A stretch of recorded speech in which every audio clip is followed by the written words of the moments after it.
Previously on Fly with the Guy. I'm finishing up my layover here in Paris. I am working mid-cabin today. I'm at 2 doors. They're standing around talking. We only got an hour 26. And we are actually at the end of the first week of Vlogtober. Fly, fly.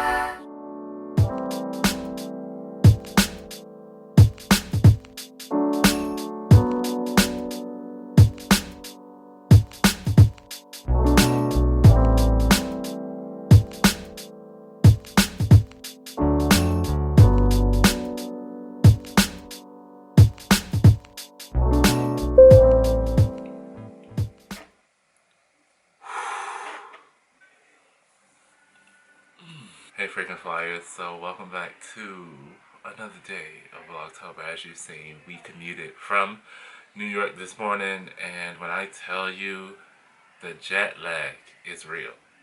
So, because nothing else happened today, here's a rant about jet lag, because your boy is on the struggle bus right now. Struggle bus. Let me start. Disclaimer, I know what I signed up for when I signed up for this career.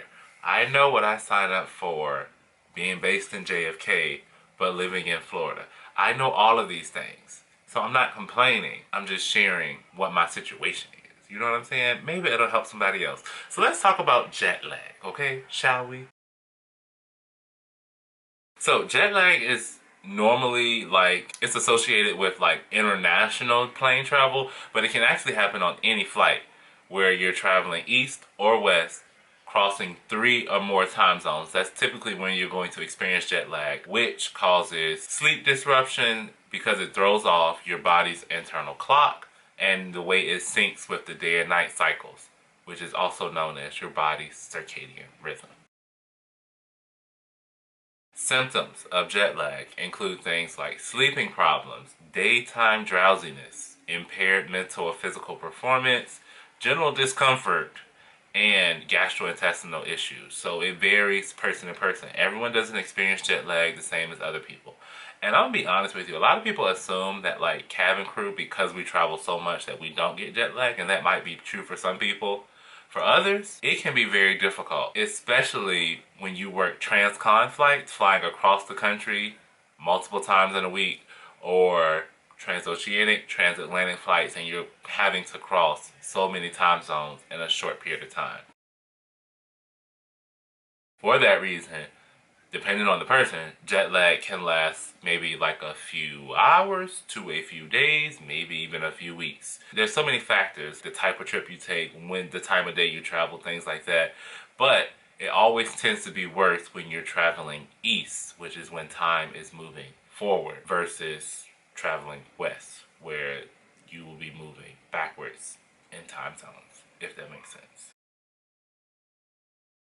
Lots of research out there about jet lag, its effects on people, remedies and things like that, but the two biggest factors are light exposure and melatonin. Light, especially natural light, is the biggest influence on your circadian rhythm. It's telling your brain, it's light outside, we are up, it is day. This is not sleepy time. Light from the sun, even on a cloudy day, is interpreted by the brain to regulate your internal clock. So that's why you'll see things like coming in off of maybe flying all night long, and it's 7, 6 o'clock in the morning, we immediately want to black out the room because the light is telling our brain it's time to be awake, but our body is like, we need to rest. So the darkness alternately tells our body this is a time to rest. Whenever you know you are in a period of wanting to sleep, you kind of have to avoid artificial light. So things like laptops, phones, tablets, TVs. It's going to affect your body's processing of what is happening at that particular time. So during planned periods of darkness and sleep, you want to minimize the artificial light that you are receiving. The other factor, melatonin. So melatonin is a hormone naturally made in the body, primarily there to initiate sleep and to regulate your circadian rhythm. Your body naturally starts producing melatonin a couple of hours before your normal bedtime. So if you're a person who every night on the dot, you're in the bed, you're sleeping by 10 o'clock, your body is going to typically start producing melatonin 7, 8, 9 p.m. because it knows that it's going to be in sleep mode by 10 o'clock. This is why we all have that whole like, oh, I'm starting to feel sleepy. Like, oh, I can't hang. People who are like early bedtime people, their body starts producing that melatonin like clockwork because they know sleepy time is coming. Unfortunately, jet lag disrupts the production of melatonin. So when you want to sleep, your body isn't producing melatonin to help you sleep. Some people choose to supplement melatonin with like physical supplements that you can take or sleepy time teas, things of that nature to just really help regulate your internal clock. Your boy be over here struggling. Put it in perspective for you all. I consider myself a night owl. On a regular schedule, I am somebody who doesn't really go to sleep or fall asleep until after midnight. Somewhere between midnight and 2 a.m. is generally when I go to sleep. And I'm up around 7, 8 o'clock in the morning. So midnight to 8 is around the time that I personally sleep. That means I am up from 8 a.m. to midnight. When I go to work, my reports are late in the evening, 10:25 or 11 o'clock. Those are the only 2 times I report. Berlin flight leaves at 11:55 p.m. and the Rome and the Paris flights both leave at 12:30 in the morning, which is like not normal red eye hours. Most people get in first thing in the morning, but because we leave so late, we get there later. The destinations that I fly to, Rome, Paris, and Berlin, they're all in the same time zone, so that helps. But they are 6 hours ahead of the time on the East Coast. So by the time we fly the 7, 8, 9, however many hours it is, to Europe, and we get to our layover, for me it is typically somewhere between 1:30, 2 o'clock in the afternoon, European time. If you backtrack, that time on the East Coast is more like 8 o'clock in the morning. So when I'm normally getting up is the time that I'm just getting in. And so my body is tired. However, it's light outside, so mentally I need to stay up. So there's always, on all of my trips, there's this internal battle of like, take a quick nap and then get up and enjoy the day and then go back to sleep in European time to reset myself. But I'm always there for such a short time. Well, might as well just stay on East Coast time versus trying to adjust to this time because I'm going to be right back on the East Coast time tomorrow. Which is why on some of the vlogs, y'all will see I'll be like, I fell asleep and I slept for like 5, 6, 7, 8 hours. It's horrible because I missed out on the opportunity to do something on my layover, but it is so rewarding to my body because I just stay on East Coast time the whole time. So what I'll do is I'll get there at 2, I'll sleep, and then I'll wake up and I'll be up all night until like 6 a.m. on European time, which is like midnight on the East Coast time, and then I'll go to sleep at 6 o'clock in the morning and I'll sleep for like 8 hours right until it's time for us to come back. And then I'm back on East Coast time, and that helps. When I don't do that, when I try to go out and fool-la-la, I am a wreck. A disaster when I get back to the East Coast. And the struggle is always so real because when we get back from our trips, we leave Europe to fly back to New York, 7 to 8 p.m. European time. We fly the 7, 8, 9 hours back, and we usually land 9:30, 10 o'clock with the time difference. Oh, it looks cute on paper. By the time I get out of customs, get to the crash pad, I am exhausted and I'm ready to go to sleep. My problem is I always have to get right back up at like 3 o'clock in the morning to try to catch the 6 a.m. flight. Now I could sleep a full stretch, 8 hours at the crash pad and then get up and go. But then I'm struggling with like taking flights in the middle of the day and later in the day, and I don't want to chance it. I've never, oh God, where is the wood? Let me knock everywhere. I have never not gotten a seat on that 6 a.m. flight back to Miami. So I always want to take that first flight out. The struggle be so real, y'all. The struggle is so real. Let's talk about some tips for minimizing the symptoms of jet lag because it's going to exist. It's just one of them things you just can't avoid. First one is getting solid sleep, like before the trip. The many nights leading up before the trip, if you can get in a routine of being well rested, it really helps. I also try to take a nap before my red-eye flights. If I can sleep for like 2 or 3 hours before I go to work, it does something that by the time we get to our destination, I'm not as tired and I don't feel the need to sleep as long. Like a quick 45-minute nap and I'm ready to get up, foo-la-la, conquer the world. The other thing, sleep accessories. A couple of things that I keep with me. I stay with a blanket, I stay with an eye mask. I don't use it as much anymore, but in the beginning of my career, I kept white noise, like an app for white noise with me, because that was really helpful sleeping at the crash pad with a lot of people moving around at all various times of the day, but also on my layovers when I needed to force myself to go to sleep. The white noise is really helpful. One of the things I do now is when I take that 6 a.m. flight, you all, eye mask is on because I need it to be dark. Either earbuds or noise canceling headphones block out all the noise.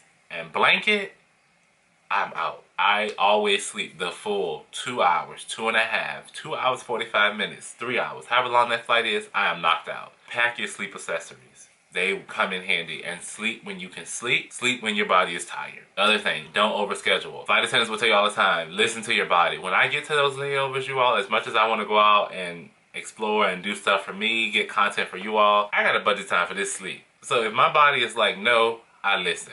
And I just be out. And that's why sometimes we be on these layovers and we do stuff, and sometimes we be on these layovers and we don't. Other one is to limit the alcohol. I know when I need to sleep that alcohol is not my friend. Reducing your alcohol consumption will help improve your sleep quality. Because alcohol is going to not prevent you from sleeping, but you're not going to get restful sleep. So you want to watch out for the alcohol as well. With alcohol also comes from caffeine levels, because while caffeine can boost your alertness, so like me coming home a day like today after a 3-day international trip, in theory, I want to stay up, but I try to do that without caffeine because it's going to boost my alertness and I can be able to go and do stuff for the day, but at the same time, it may linger in my system, and when it's really time for me to sleep, it's going to prevent me from doing so. The next one is staying hydrated. That's a given. Before flying, I'm staying hydrated. While I'm flying, I probably drink the most water out of everybody on that crew. When I tell you, I be throwing back them bottles of water. And like that vlog a few days ago when I was like, all this water, I drank a case of one of those myself. No issues. Before, during, and after flying, drink that water. Also, managing your diet. You have to understand your body, how your body handles food, certain types of food. I know that when I fly, I bloat. And when I bloat, I can't sleep. I always take first rest. I can never eat before first rest because I literally feel like a balloon. And when I go up to that crew bunk to lay down, I can't sleep because I'm bloated. So I always have to eat after I rest. Took me a few flights to learn that, but now that I know it, I can't eat anything heavy right before I lay down. I wait and have my full crew meal when I come back.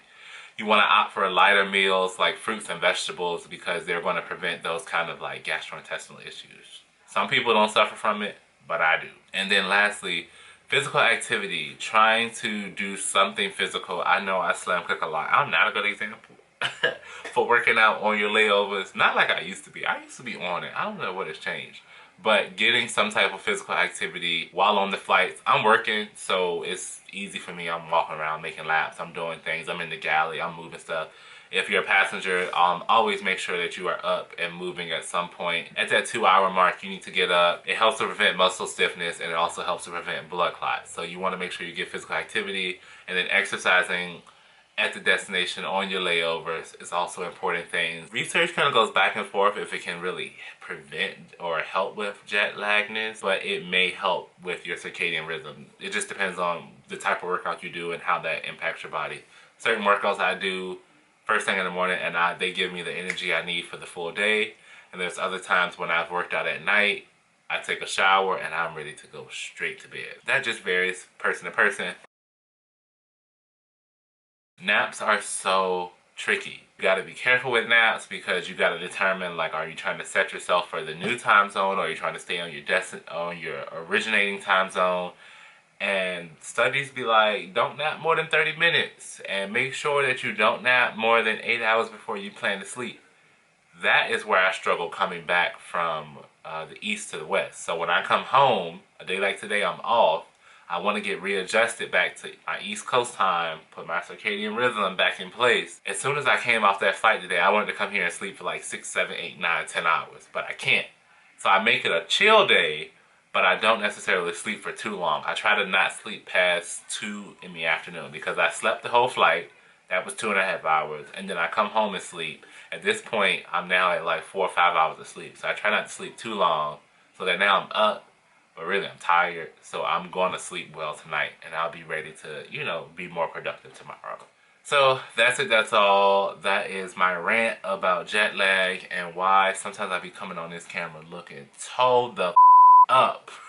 Because the jet lag be real, y'all. Even though I don't mention it all the time, just know your boy is out here hopping these time zones back and forth across the Atlantic. It is not easy on the body, but I do it because I enjoy what I do.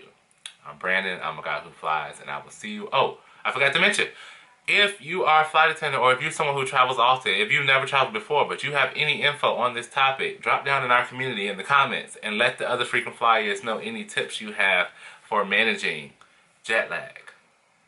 I'll be reading them because I need all the help I can get. I'm Brandon, I'm a guy who flies, and I will see you all tomorrow.